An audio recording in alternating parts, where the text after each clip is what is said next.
আজকেও অফিস? হ্যাঁ, অফিস তো যেতেই হবে, ছুটি নেই, কিছু করার নেই, কি আর করবো। তাহলে দীপ পড়তে বেরিয়ে গেল, 8:30 থেকে পড়া। সৌর্য পিসির সঙ্গে পুজোর ফুল আনতে চলে গেল, সব ফাঁকা।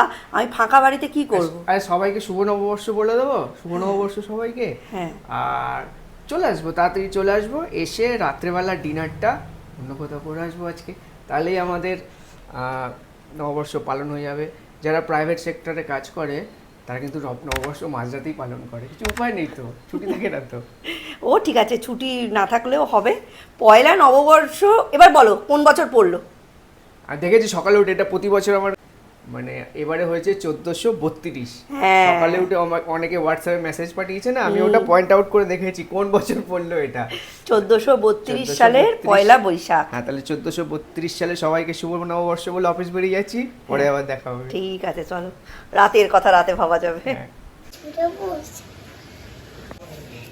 মা, নতুন জামা, নতুন প্যান্ট, শুভ নববর্ষ। শুভ নববর্ষ বাবা। আমার বন্ধু হবে? তোমার মন ভালো? তোমার মন ভালো? শরীর ভালো? হ্যাঁ মা। হ্যাঁ মা। স্পেশাল মেনুটা কি তুমি ঠিক করবে নাকি? ও মা। মিস্টার বিশ্বাস চলে গেলেন। এইবার যাহা 52 তাহাই 53, যাহা 1431 তাহাই 1432। খাও দাও, ফোন ঘাঁটো, নিউজ ফিড ঘাঁটো, লোকে কি করে পয়লা বৈশাখ পালন করছে বসে বসে দেখো, তারপর নিজের কাজ নিজে করো।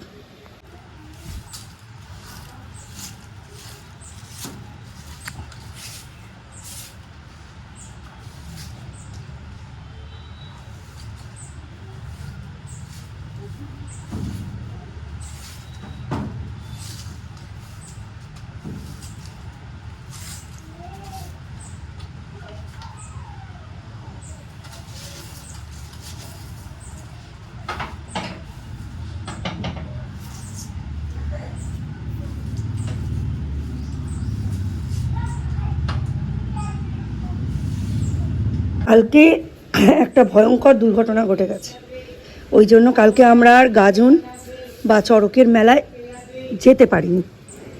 তোমাদের সঙ্গে শেয়ারও করা হয়নি সেরকমভাবে। বলছি, তোমরা দেখে বুঝতে পারছো কি না জানি না, এই যে কপালটা, সূর্য একটুখানি আলোর দিকে ফের, আলোর দিকে ফের।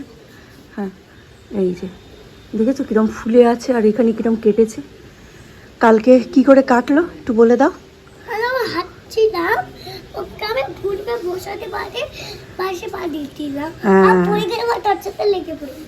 দরজাতে লেগে গেল, মশারির ওপর পা দিয়ে সোজা দরজার ওপর গিয়ে আমার ছেলেটা পড়েছে, পড়ে গিয়ে এরম হয়ে গেছে। মাথাটা একটুর জন্য মাথাটা ফাটেনি, কিন্তু প্রচণ্ড ব্যথা। আমি এখন ওই সম্বফব জেল লাগাচ্ছি আর আইস প্যাক দিচ্ছি।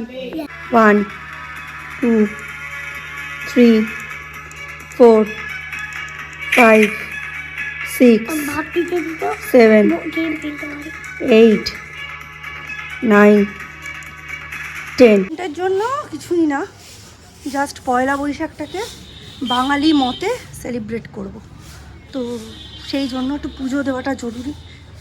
মুরগির দোকানেও আজকে কি সাংঘাতিক ভিড়, আর কি রোদ্দুর, বাপরে বাপ।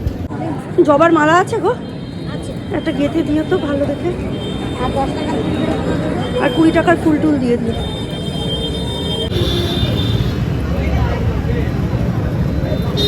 খাসির মাংস নেব, দেখি আজকের দিনে ছাড়া, আজকের দিন খাসির মাংস ছাড়া সেলিব্রেট করা যাবে না। এসে গেছি।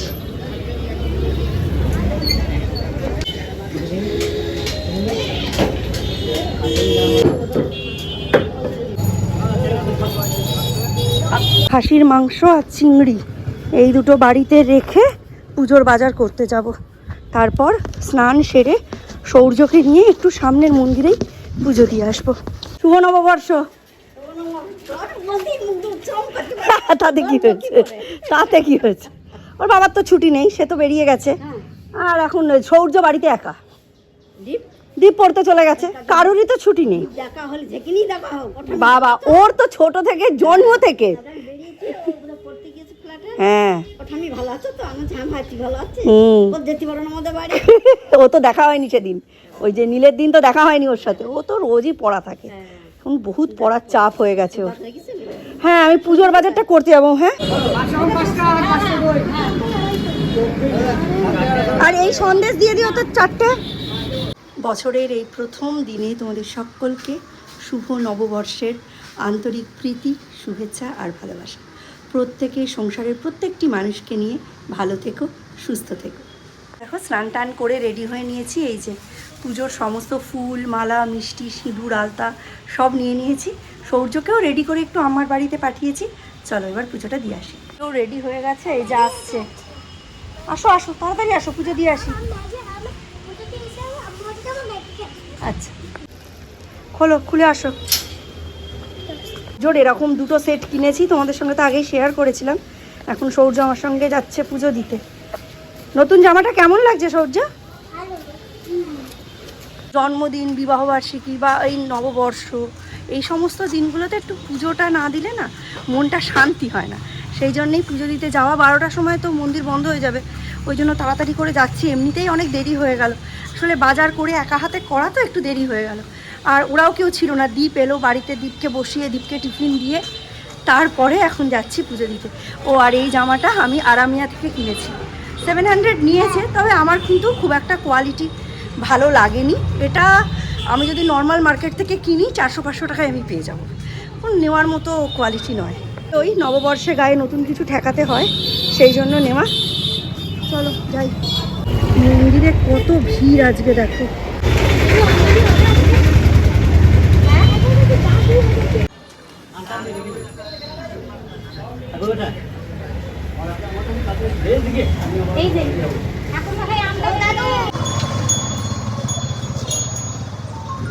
সহ্য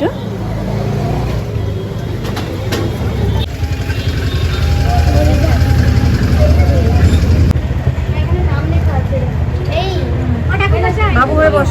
এই মেয়েগুলো কখন এসছে?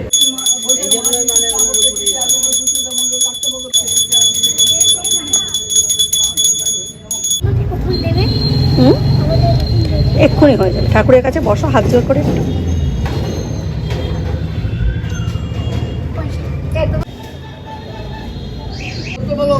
সোমনাথ বিশ্বাস।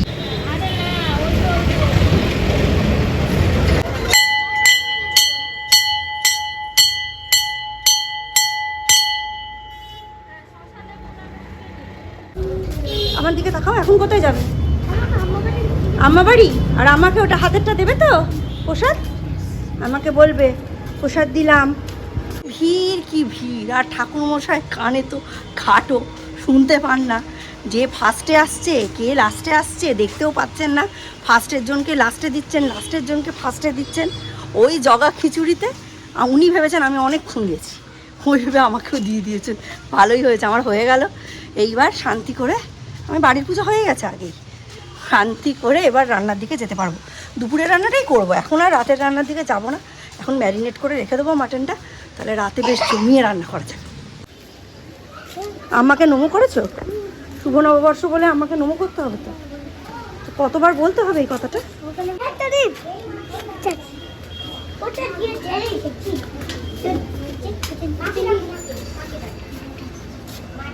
এটা কি হচ্ছে বদমাইশি? এখন আজকের দিনে বদমাইশি করলে কিন্তু সারা বছর বদমাইশি করতে হবে নিয়ম করে। এটা হেভি ভালো, হেভি ভালো। ওই তো চল। নমো বিষ্ণু নমো বিষ্ণু নমো বিষ্ণু। ওম পাপহং পাপকর্মাহং পাপাত্তা পাপ সম্ভবা ত্রাহি মাম পুণ্ডরীকাক্ষং সর্ব পাপ হরি হরি। ওম। আমার বজরং বলি দাদাকে একটু এই যে একটু টিকা লাগিয়ে দিই। হরে রাম রাম রাম। আমার ঠাকুমা মাত্র 22 বছর বয়সে বিধবা হয়েছিলেন, আর আমার ঠাকুমার ঘরে সব সময় একটা বাংলা ক্যালেন্ডার ঝোলানো থাকতো। ওই পুরনো দিনের বড় বড় খোপ ওলা লাল লাল কালিতে লেখা ওই ক্যালেন্ডার, আর সেটা পাওয়া যেত এই হালখাতা করতে যাওয়া হতো সেই হালখাতার সময়।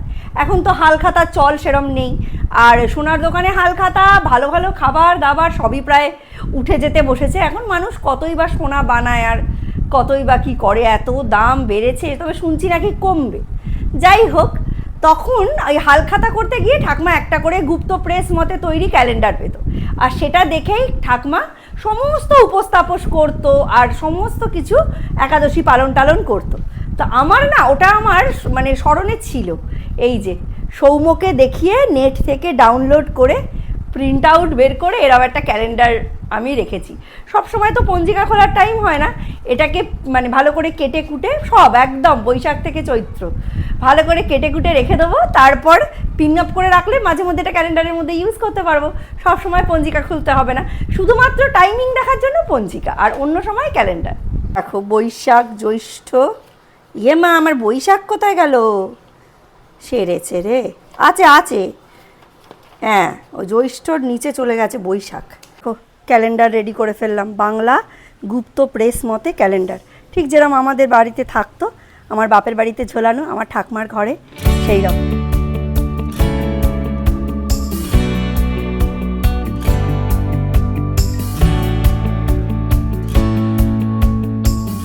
এরা ভাবছি সবকটাই করে রাখবো, মানে চাটনি, লাউ চিংড়ি, হ্যাঁ এগুলো সবই করে রাখবো, খালি মাংসটা ম্যারিনেট করে রেখে দেবো। এখন একটু কাচাকুচি হচ্ছে, ঝটপট রান্নাটা করে নিই। ডাল করা আছে, মাছের ঝোল করা আছে, ডাল মাছের ঝোল আর একটু কিছু আলু ভাজা করে নিলে আমাদের এবেলাটা হয়ে যাবে।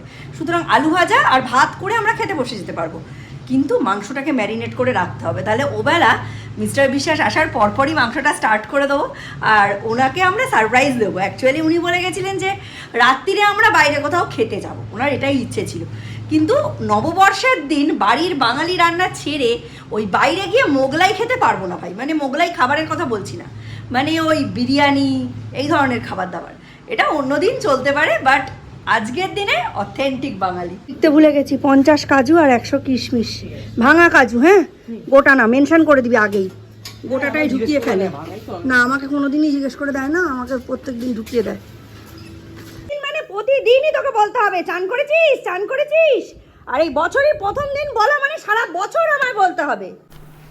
সবে বাজে ঘড়ির কাঁটায় 2:45, এখন আমার রান্না শেষ হলো, সব রান্না করে ফেলেছি, কিচ্ছু বাদ রাখিনি, টমেটো চাটনি, লাউ চিংড়ি, ডাল, মাংস সব করে নিয়েছি, পাঁপড় ভেজে নিয়েছি, ওই দিয়ে খাওয়া হয়ে যাবে আমাদের, এবেলায় হয়ে যাবে। আর ওবেলা মিস্টার বিশ্বাস খবর দিয়েছেন যে উনি এই 2 ঘন্টার মধ্যে ঢুকছেন, মানে মোটামুটি 4টের মধ্যে উনি ঢুকে যাবেন। তো ভালোই হলো, সব রান্না করে দিয়েছি, এত তাড়াতাড়ি আসছে কেন ভাবছিলাম যে কোথাও কি যাবে, তারপর বলছে না না আমি একটা মনিটর কিনে নিয়ে আসছি, এই ঘরে মানে এই আমাদের ছোটো ঘরটাতে, এই ঘরটাতে একটা কম্পিউটার আছে যেটাতে মেনলি এডিটিংটা হয়, তো সেখানে একটু গন্ডগোল দেখা দিয়েছে, ছিটছিট দাগ দেখা যাচ্ছে। অক্টোবর থেকে ওটা ঢাকাই ছিল, ওটাতে কাজ হতো, ঢাকা ছিল, কাজের সময় বাড়িতে যখন কাজ হলো কিছু একটা সমস্যা হয়েছে, তো নতুন একটা মনিটর আনছে। ওরা তো খুঁতখুঁতে না, এই টেকনিক্যাল ব্যাপারগুলো এলোমেলো হয়ে গেলে, এদিকে দেখো ভিউ তো 30, এডিটিংয়ের পেছনে টাইম দিয়ে কি হবে, উপরন্তু যাদের ভ্লগ ম্যাক্সিমাম ভাইরাল হয়, যাদের রিচ এনগেজমেন্ট বেশি, তাদের এডিটিংয়ে এত কসরত করে না।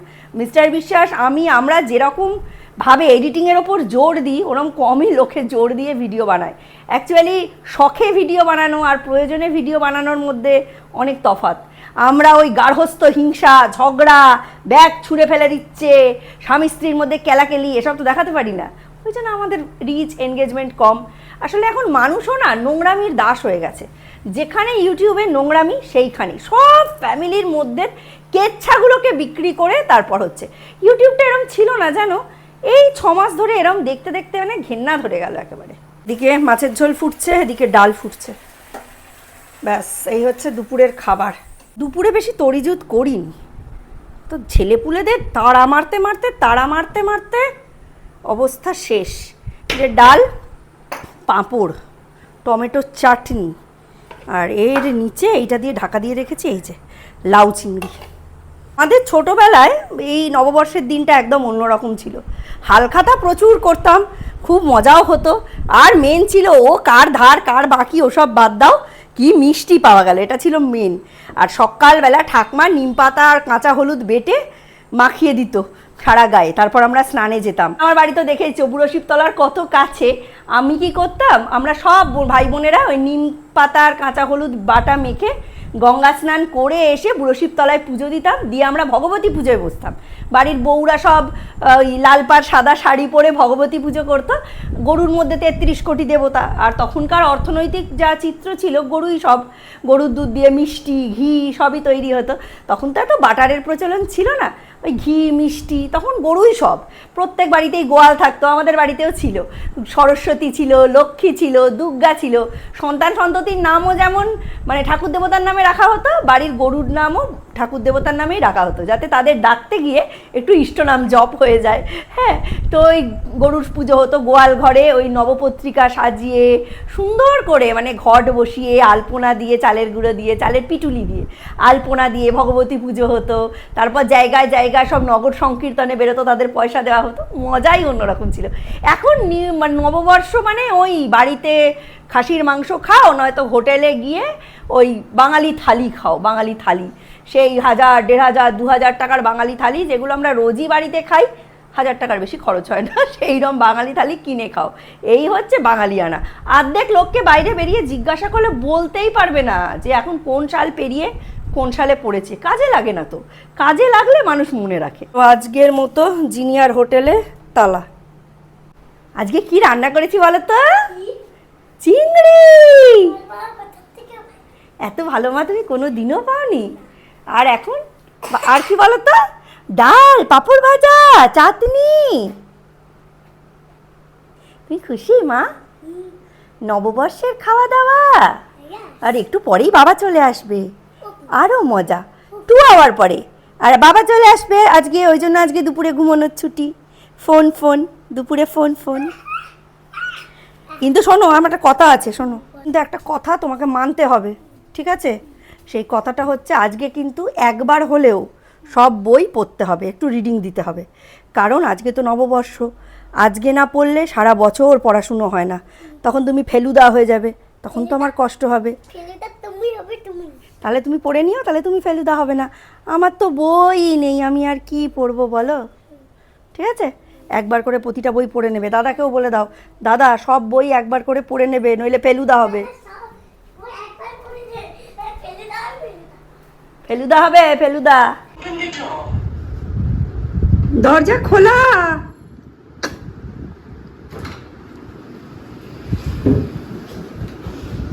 Monitor, very good.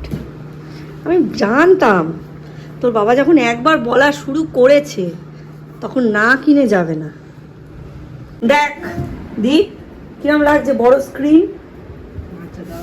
বাপরে, বড় স্ক্রিনে কি গান শোনাবি আমাদের নাকি? না, আমি দেখছি সাউন্ডটা আসছে কিনা, একটু কেটে যাচ্ছে। কি সব বই একটু করে পড়তে হয়? না না, একদিনের জন্য ছুটি হয় না। কিসের ছবি বলে মনে হচ্ছে? ডগ। 1, 2 এরম পরপর করে জয়েন করো। 1 কোথায় আছে? 1 আছে কোথায়? এটা। হ্যাঁ, এবার তারপরে তে করে মনিটরে চলছে আগের বছরের ব্লগ। বাহ, হ্যালো। সৌম্য কত ছোট ছিল, 1 বছরে কত ডিফারেন্স।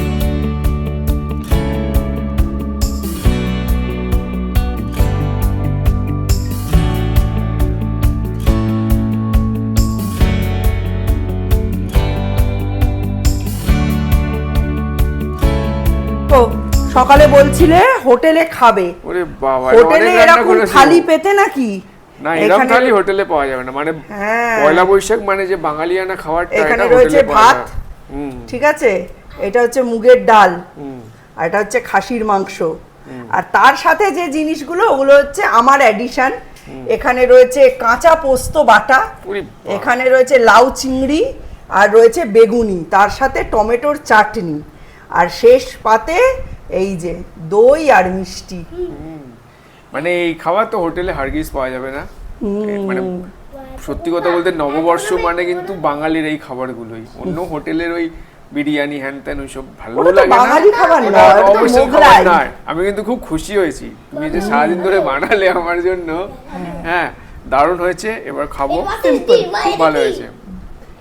দিস ইজ ডাল, মুগের ডাল। আজকে লাইফে ফার্স্ট টাইম গরম ভাতে কাঁচা পোস্ত বাটা ট্রাই করছে। হ্যাঁ, মা বললো এটা মানে মায়ের বাপের বাড়ি, মানে যেটা ঘটি বাড়ির স্পেশালিটি। হ্যাঁ, তো আমি একটু খেয়ে দেখি কেমন। গরম ভাতে কাঁচা পোস্ত বাটা, সর্ষের তেল আর কাঁচা পেঁয়াজ দিয়ে, তার মধ্যে কাঁচা লঙ্কা। ভালো লাগে। ভালো খেতে না? হুম। অনেক দিন আগে তোর বাবাও একবার আমায় বলেছিল যে আমার একটু পোস্ত বাটা খাওয়ার মন আছে, ওই জন্য আমি করেছি। ভালো খেতে লাগছে। ভালো না? খালি খালি পোস্ত আছে, মানে শুধু পোস্ত আর সবজি কিচ্ছু না, নুন লঙ্কা সর্ষের তেল। খুব ভালো খেতে হয়েছে। পোস্ত সে কাঁচা শিলে বেটে ব্যাস দিয়ে দিয়েছি। ভালো খেতে হয়েছে। সত্যি এই অসম্ভব সুন্দর বাঙালি খাবারগুলো আছে খাওয়ালে, তার জন্য তোমাকে অনেক অনেক ধন্যবাদ। হোটেলে তো হারগিস পেতাম না, এটাই আমি চাইছিলাম, ঘরোয়া বাঙালি খাওয়া। তো চলো সূর্য, আজকের মতো ব্লগটা এখানেই শেষ হচ্ছে। দেখা হবে নতুন একটা ব্লগে, ততক্ষণের জন্য তোমার কেমন লেগেছে সবাইকে বলে দাও।